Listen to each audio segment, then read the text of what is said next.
Hello my lovelies, welcome back to my YouTube channel. Now if you're new here, my name is Becky and I post fashion and lifestyle content here on YouTube, and I post every single day on Instagram, so I would love to see your faces over there too.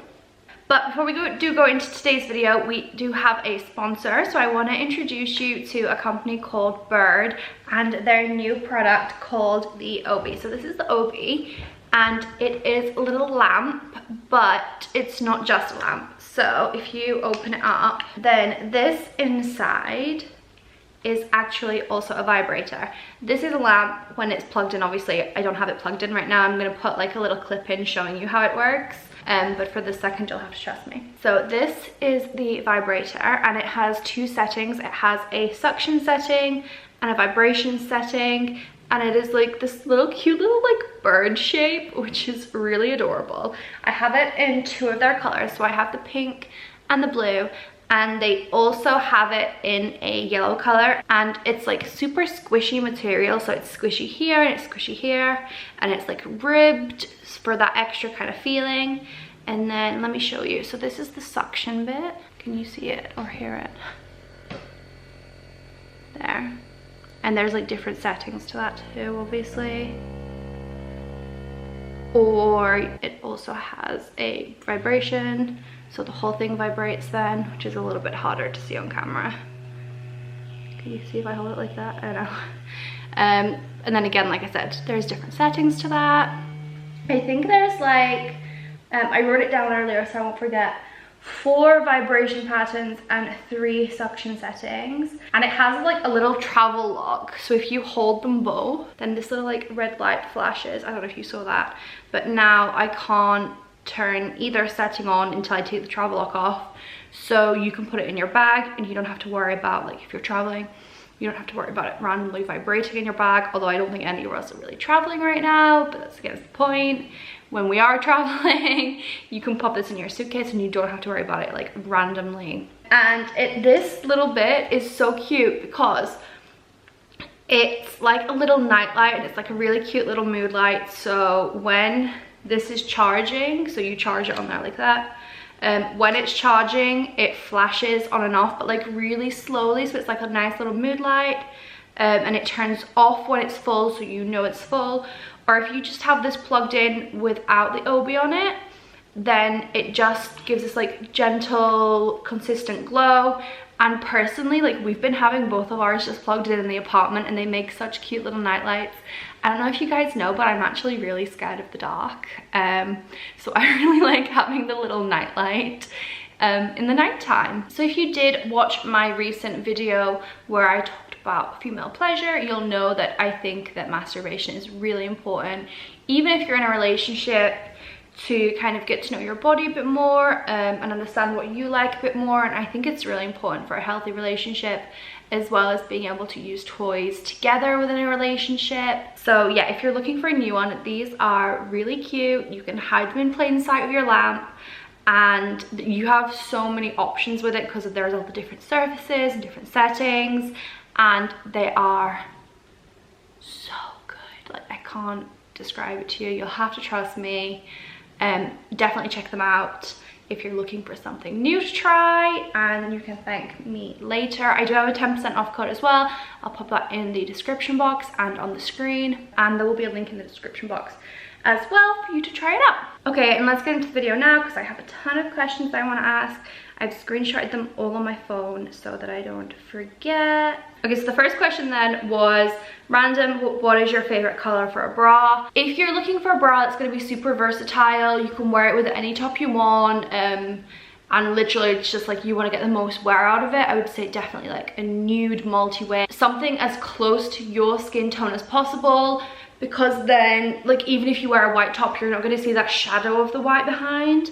Because like when you wear white tops, if you wear a white bra, I feel like you can kind of see that edge still. It's hard to explain, but trust me, if you go with a nude one, you'll see it less. But if you mean just generally favorite color for a bra, I'm a sucker for black underwear. I think it's the classic, I think it's the sexiest, and I always feel really good in a black matching set. So I definitely tend to stick to black a lot. I think I'm wearing a pink one today though, just for the fun of it apparently. I think it was just the first one in my drawer when I looked this morning. So yeah, definitely nude if you want to wear it a lot, but black if you want to feel good. I think black's the best one. The next question was how to cope with living with awful bitchy girls at uni, really struggling. Girl, I totally feel you on this one. I don't think I've ever really talked about it online, but I lived with horrible bitchiness. When I was in my second year of university, I moved in with a bunch of my friends and we were all really close friends. And then all of a sudden, I don't even know what I did.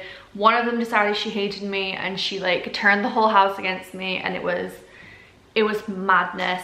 My car got keyed.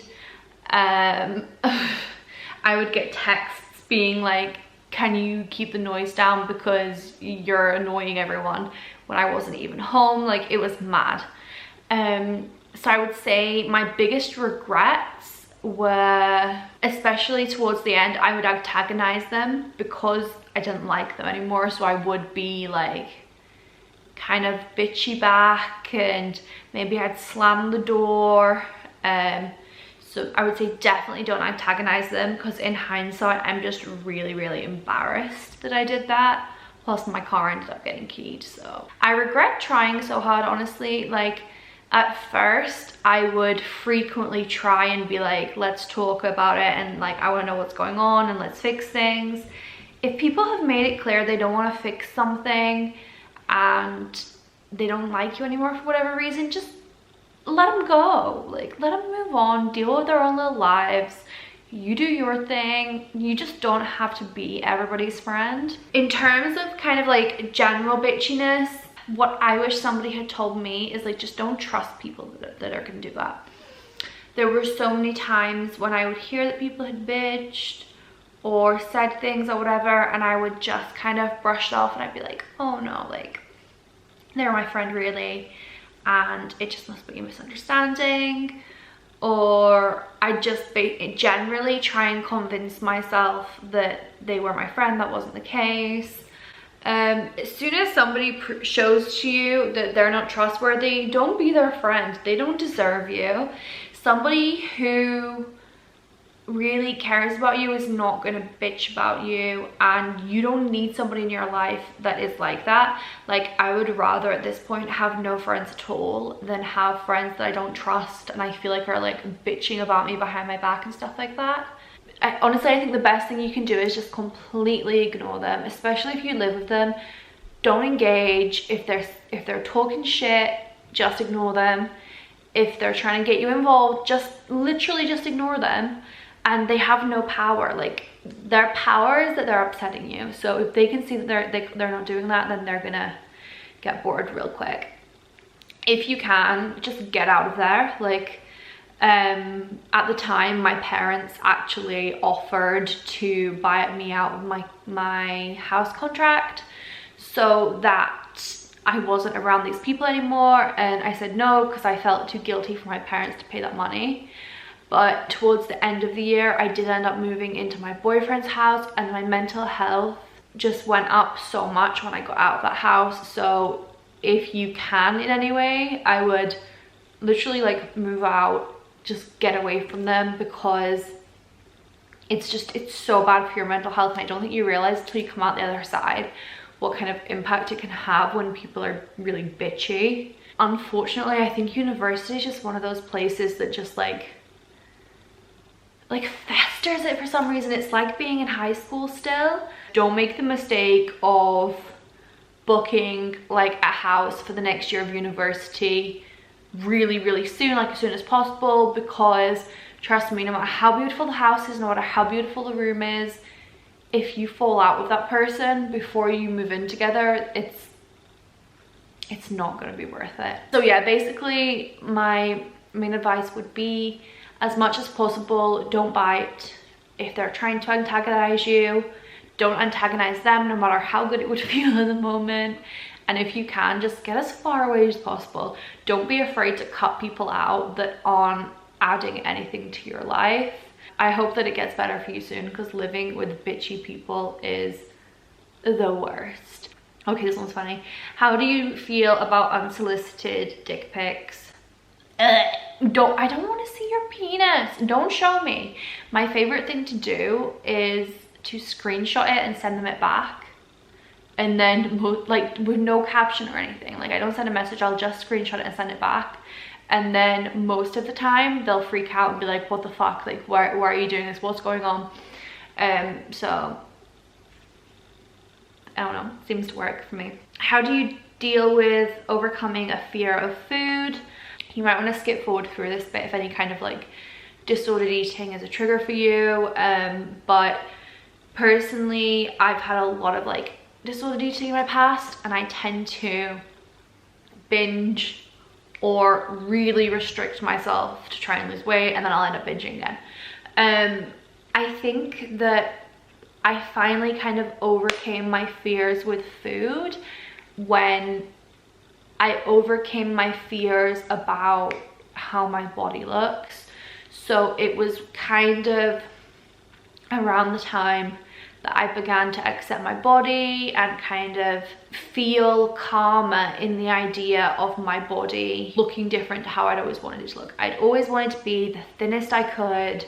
And I think it was when I kind of accepted that like my body looks great as it is, and I feel great, and if I feel great and like what I see, then I'm literally just trying to conform for the sake of other people. So it was kind of with that acceptance of my body that I learned to stop being like scared of eating or scared of certain foods, because I think a lot of it for me was really rooted in a fear of how my body would look if I ate certain foods. So once I kind of overcame that, like it kind of came together. Yeah, I don't think I'm particularly like educated on this or anything. I don't really have much experience with fear of food specifically. It was more fear of looking a certain way. So I'll have a look for some kind of resources and stuff and put them in the description box though. That might be helpful for that. You are quite worried about your relationship with food and your feelings around food, don't be afraid to go and see your GP and speak to them, and maybe therapy could help. I know that a lot of people find that therapy is really helpful if you have like a difficult relationship with food, so maybe give that a go. Okay, this one is painful periods. What's your experience? Is it normal, etc.?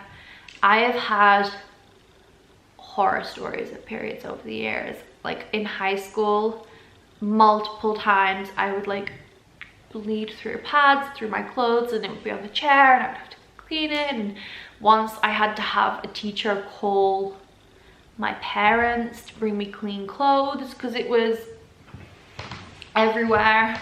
And actually when I was in high school, I used to have consistently, you could time it, periods every other week. So they would be like every 14 days, and then they would last like 7 or 8 days. So I was probably on my period more often than not, and they were insanely painful. It was really bad. And at the time I lived with my grandparents at the time, and my granddad actually ended up taking me to see the nurse to discuss it, and the nurse advised that I tried contraception to control it. I tried the pill and that didn't change anything. I know a lot of people have like hormonal issues on the pill and like mood issues. Honestly, I was on it for like a few months, maybe 4 or so. So not like a crazy long period of time. And it was so long ago, and I was a teenager, so I was already like really moody and stuff. So I don't really, like, I can't really tell you my experience with the pill because I just don't remember it clearly enough. And my emotions were already a mess. So I don't know how much was the pill and how much was me. After that, I tried the injection. And I had that once, the one that you have every 3 months, and that didn't change anything with my periods. But I'm also really scared of injections, so I didn't want to have it like every 3 months. So after that, I went on the implant, and the implant lasts for 3 years. So for the first probably 2.5 years, I had no periods then. Or maybe I'd have one like every 4 or 5 months. Like there was barely anything, but I think there was basically none. Near the end, I think I started getting them a little bit more, and they weren't as painful then, but they also weren't really regular either. They were just kind of like, they would pop up and say hello every now and again. I got a new implant because obviously the first one had been so helpful, and throughout the second implant it didn't seem to do anything. But yeah, throughout my second one, my periods were back. They were probably, I reckon for the first couple of years, they would be like every maybe 2 or 3 weeks. So they were pretty regular again, and they were really heavy again. Recently, for the past like year or so, like my implant has run out completely about 2 years ago, I think. I haven't had it taken out, which is really bad. I know you're supposed to, but I didn't. So in the last year or so, they've kind of settled down now, and they're still quite heavy, but they only really last a few days. They are quite painful, but they're nothing like when I was in high school. I would struggle to function. They were that painful, and now they're just like annoying painful, but I can cope with it.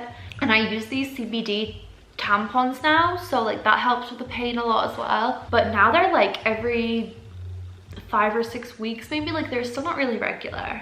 I think that we're really taught when we're young that like your periods should be regular and they'll be on a set schedule, and that's normal.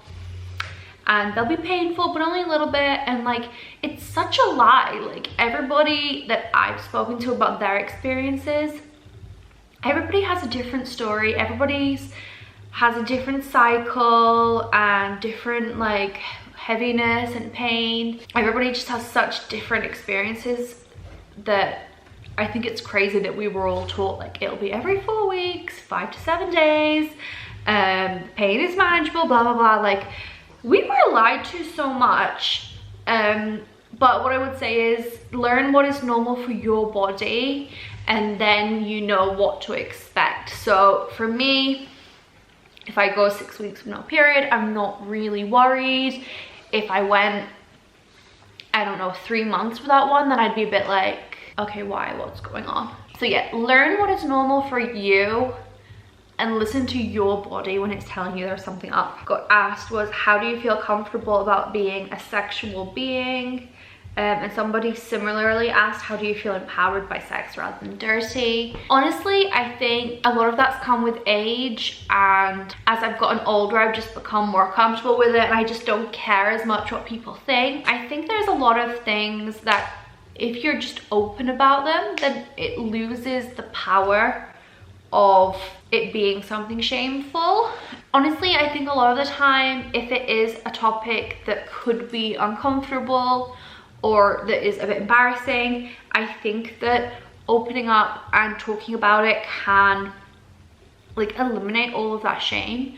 So I found that when I spoke to friends, or I've even spoken about a lot of things on the internet now, it kind of lost its power over me. It really helped me get comfortable. As I spoke to these people about it and kind of voiced it, it just wasn't embarrassing anymore. So yeah, I think kind of speaking obviously to people who are comfortable talking to you about it, speaking to your friends, speaking to your partner, really helps like destigmatize it in your own head and make it more comfortable. I think there's lots of like chat websites as well where you can like speak about these kinds of things anonymously. So if you don't feel comfortable speaking to people in your real life, you can talk to people online about it maybe.